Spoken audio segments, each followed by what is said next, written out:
Mali, in the hills of Dogon country, in a remote village called Banjugu, a smallholder farmer named Anta begins her day.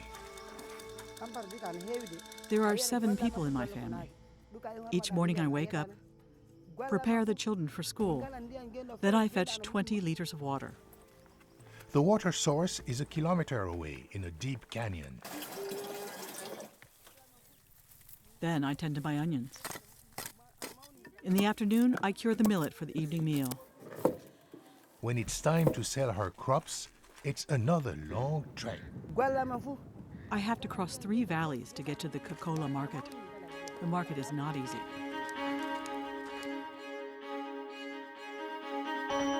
Across Africa, millions of smallholder farmers face the same routine of long walks to uncertain markets in a region where food security is uncertain. Food security is when all people have enough access to the right kinds of foods that they need to meet their nutritional needs throughout the year. Most food is grown by the private sector, by small farmers. And they have to have access to markets to be able to get that food out to people who don't grow food, who need it. Now, smallholder farmers like Anta are in a cusp of a revolution in how farmers are connected to markets. The key to this connection is school children. It turns out that one of the most reliable reducers of poverty in Africa is school attendance. For every additional year of education, every one additional grade that a child stays in school has a measurable impact on national economic growth and poverty reduction as a result of that. So that's why it's so important to keep children in school. How does school attendance reduce poverty? It happens when school children are fed. The evidence is quite strong that the provision of meals in schools is a major attractor for children to come to school, even if they've never been to school before. There's always a bump in attendance. When school children and farmers come together, they both win. This is the story of a revolution in school feeding, a revolution that reduces poverty. It's called homegrown school feeding, and in Africa, it's now underway. With homegrown school feeding, it's really a school feeding sourced by local farmers. It's using the local product for school feeding. So it's like a program from the village to the school. Local farmers are supplying their own school. Feeding school children is nothing new. These days, school feeding in one form or another is being applied by governments pretty much in every country in the world. It's being accepted as not just as a good idea, but something that governments really ought to do. What's new is how the public and private sector come together.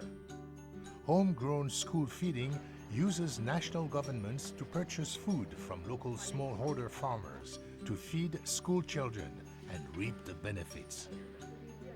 Homegrown school feeding is different in every country, but each program has a few things in common. In a region where few farmers have reliability in income, homegrown school feeding provides a structured demand. Schools provide a guaranteed food market for farmers who know they will get an agreed price. Local school children eat at school, which improves learning. Homegrown school feeding programs are run at the national level and result in collaboration between ministries of education, agriculture, and health. And it has to start somewhere. Mali has undergone conflict that has torn its north. from the ancient city of Timbuktu to the hills of Dogon country, Mali has been seeing one of the most intense conflicts in the world. Yet, through all this, implementing homegrown school feeding has carried on. This means that farmers like Anta in Banjugu might soon be part of a national solution to school feeding, as homegrown school feeding takes its first steps in Banjugu. On the other side of the continent, a government-supported HGSF program is now starting to spread its wings. Naivasha, Kenya, a community alongside Lake Naivasha in central Kenya. Here, the schools are filled with the children of farmers. Farmers like Teresia. A single mother. I am a single mother and I have 4 children. We stay alone because my husband passed on 2 years ago. I sustain the family alone. I take care of the children and I take the children to school. If they can be spared from farm duties to get to school. That school is North Karate Primary School, and it is here that the Ministry of Agriculture began a homegrown school feeding program. So I would say that the issue of absenteeism was rampant. Children come to school when they are not well fed. Patrick Sondra is head teacher at North Karate Primary School. We found that if we could support these children to feed in the school, they will have a very big advantage in that, one, they will eat food that is hot, nutritious, very balanced, and at the same time help to improve their performance. We were fortunate that among all the schools that had at least written the proposal, we were chosen as one of the schools to benefit. We are combining our efforts through all the parents, the stakeholders, to see on how we can at least make this program a success. The national government's representative in North Karate makes sure government services happen on the ground. When we called the parents, we were able to discuss with them, plus the other stakeholders. And we told them exactly what the school feeding program would be and why it was being brought to the school and why it was felt that the school would be part of the project. The parents and school officials formed a school feeding committee, advised and trained by the Ministry of Agriculture on how to get the program rolling. This building is our kitchen. It was constructed by the help of the school management committee, which so it was necessary at least to have somewhere where I could cook for these children.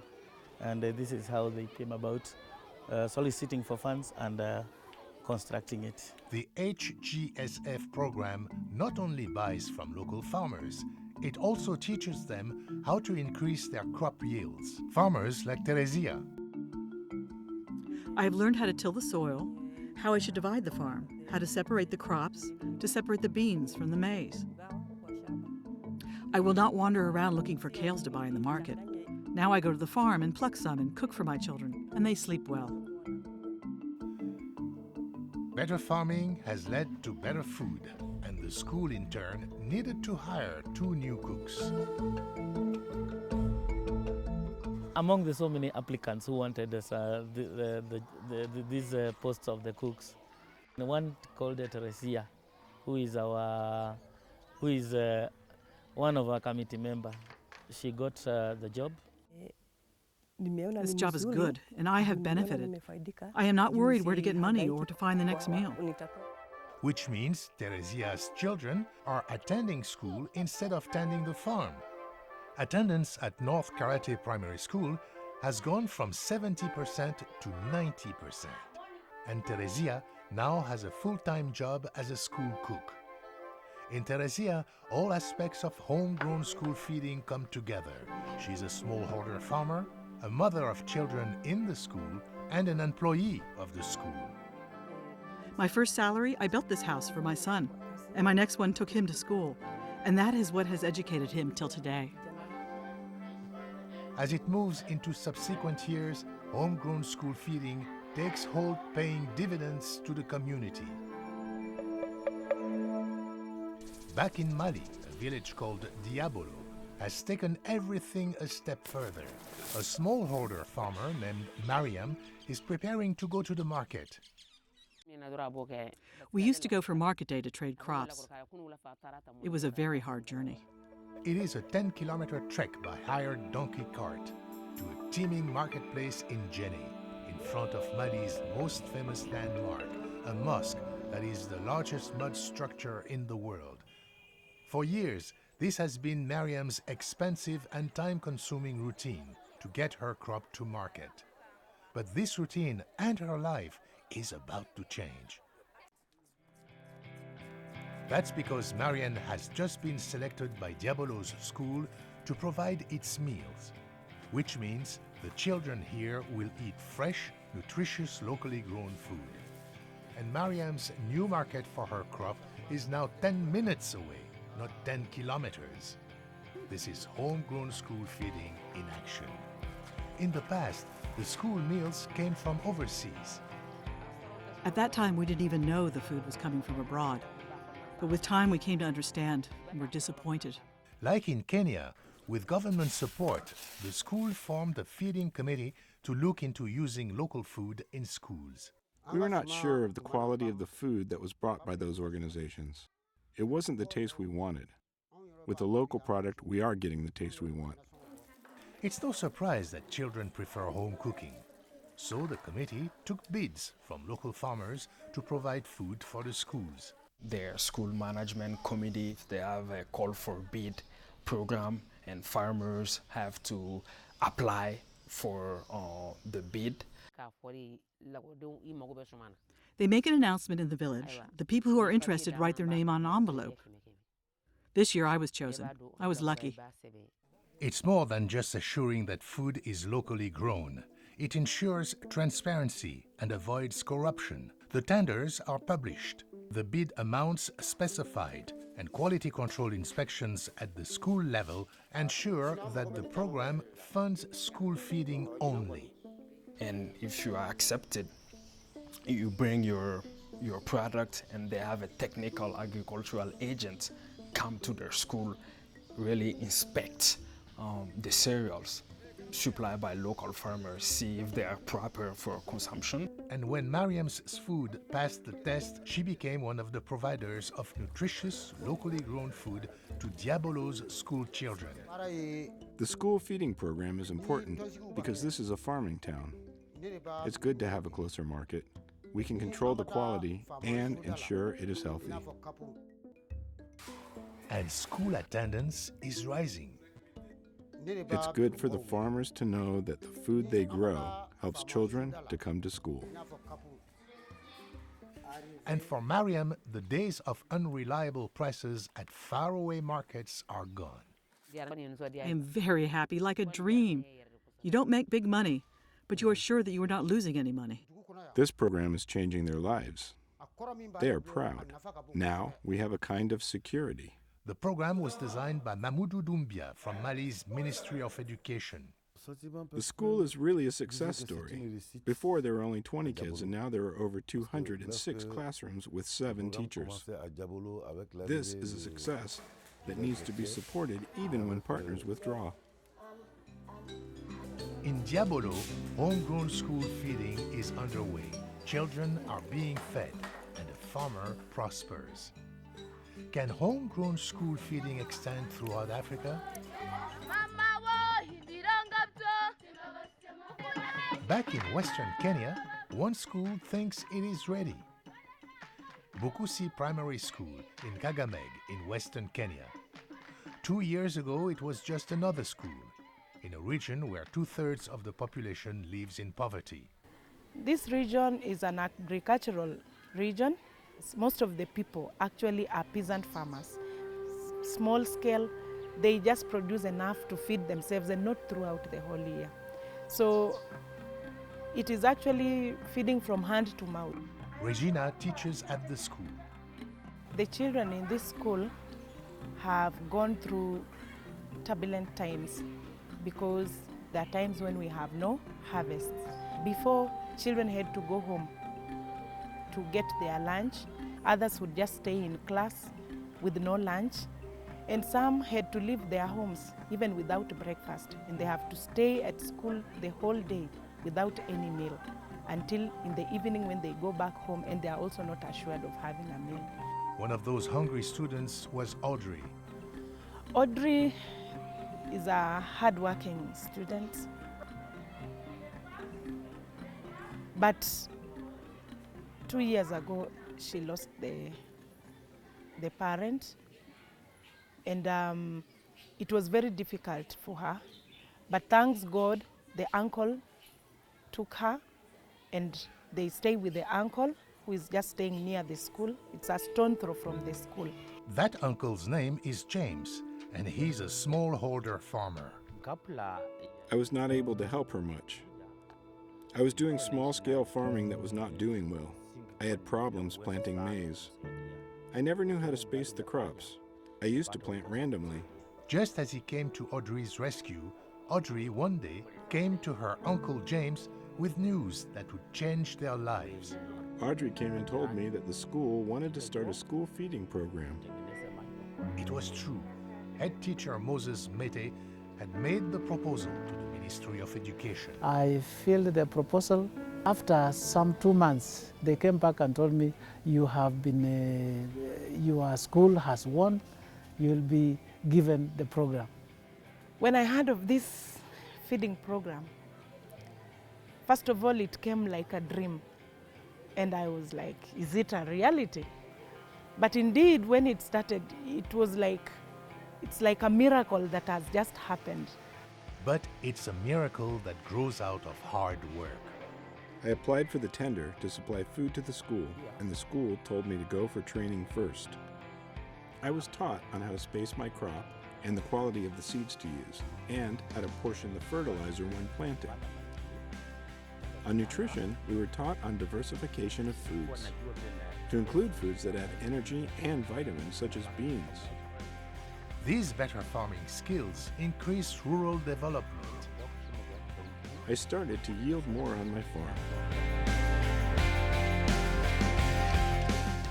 He's an entrepreneur who wanted to increase his production, and from his 3-acre farm, he was able to take the technologies which were taught in school and implement.